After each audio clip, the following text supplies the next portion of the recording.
ভিডিওতে দেখাবো কিছু ইচ্ছামূলক বাক্যের উদাহরণ এবং সেগুলোকে কিভাবে তোমরা ইংলিশে বাক্যগুলো দেখো প্রতিদিনের কথা থেকেই নেওয়া বাক্য। ঠিক এই রকম ভাবেই বাক্যগুলো বলা হয়। ও ভাবতো এবার যদি পাসটা হয়, আমি ভাবতাম একদিন যদি দেখাটা হয়, ও ভাবতো এবার যদি চাকরিটা হয়, আমরা ভাবতাম এবার যদি ঘোড়াটা হয়। প্রত্যেকটা বাক্য দিকেই যে ভাবছে তার একটা ইচ্ছের কথা বলা হয়েছে, মানে সে চাইছে বা সে চাইতো এরকম। ঠিক আছে, তো এই ধরনের বাক্যগুলোকে যখনই তোমরা ইংলিশে বলতে যাবে তোমাদেরকে এই গঠন অনুযায়ী বাক্যগুলো তৈরি করতে হবে। গঠনটা দেখে নাও। প্রথমে সাবজেক্ট বসাবে, তারপরে যেহেতু ইচ্ছে হয়তো বা পূরণ হয়নি, ঠিক আছে, তাহলে উইশড ইউজ করছি। তাহলে subject plus wished plus that, wish that plus subject plus modal verb হিসেবে মাইট বসবে, মাইট প্লাস যে এখানে ভার্বগুলোর কথা বলা হয়েছে, এই যে ঘোরা, চাকরি পাওয়া, দেখা, পাস করা, এই ভার্বগুলো প্রেজেন্ট ফর্ম।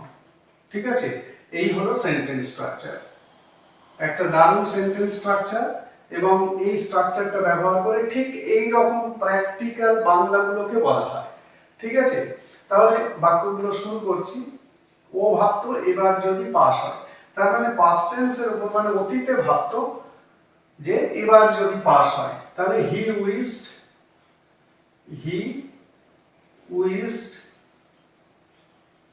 কি ভাবতো, that he wish that he might. একদম গঠন অনুযায়ী সেন্টেন্সটাকে তৈরি করো। He might pass the exam, he might pass the exam. ঠিক আছে, he wish that he might pass the exam. পরেরটা আমি ভাবতাম একদিন যদি দেখা হয়, তাহলে আই উইশড। ঠিক এইভাবে বাক্যগুলোকে তোমরা বলবে। I wished that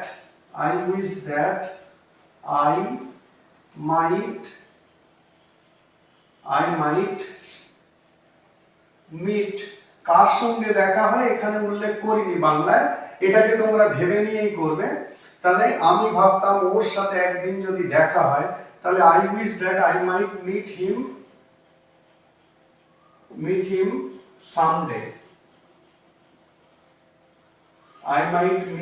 someday। ঠিক আছে, পরেরটা ও ভাবতো এবার যদি চাকরিটা হয়, তাহলে হি উইশড। এই উইশড ভার্ব ইউজ হচ্ছে, তার মানে ইচ্ছেটা পূরণ হয়নি, সেই কারণে উইশড ভার্বটা ইউজ করতে হচ্ছে। হি উইশড দ্যাট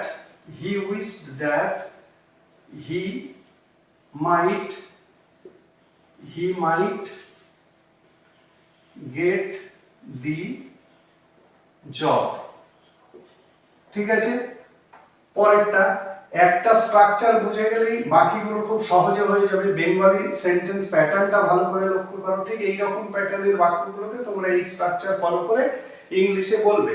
এই বাক্যগুলোকে আরেক রকম ভাবে বাংলাতেও বলা যায়, যেমন ও ভাবতো এবার যদি পাস হয়, এটাকে ও চেয়েছিল যেন পাস করে, আমি চেয়েছিলাম যেন একদিন দেখা হয়, ও চেয়েছিল যেন চাকরিটা হয়। এরকম ভাবেও কিন্তু বাক্যগুলো বলা হয়। ঠিক আছে, তাহলে এই যে বাংলাটা দু রকম ভাবে বলা হলো, মানে ও ভাবতো এবার যদি পাস হয়, বা ও চেয়েছিল যেন মানে ও ভাবতো এবার যদি পাস হয়, বা ও চেয়েছিল যেন এবার পাস হয়। এই দুভাবেই বাক্যগুলো বলা হলো। তো দুভাবের জন্যই এইভাবে কিন্তু ইংলিশ সেন্টেন্সটাকে তৈরি করতে হবে। আমরা ভাবতাম এবার যদি ঘোরা হয়, তার মানে আমরা চেয়েছিলাম যেন এবারে ঘোরা হয়। ঠিক আছে, তাহলে we wished that we might go on a trip। বোঝা গেল? আশা করি বোঝা গিয়েছে, কারণ সেন্টেন্স স্ট্রাকচারটা খুবই সহজ সেন্টেন্স স্ট্রাকচার। শুধু এখানে যে ভাবছে তার একটা ইচ্ছের কথা, তার অপূর্ণ ইচ্ছের কথা, মানে যে ইচ্ছেটা পূরণ হয়নি অথচ ভাবনা থেকে বাক্যগুলোকে বলা হচ্ছে। তো এই ধরনের বাক্যগুলো যেটা বাংলায় দু রকম ভাবে বলা যায়, তোমাদেরকে ইংলিশে এই স্ট্রাকচার ফলো করে বলতে হবে। তাহলে এখন থেকে এই ধরনের বাক্যগুলোকে এইভাবে ইংলিশে বলবে।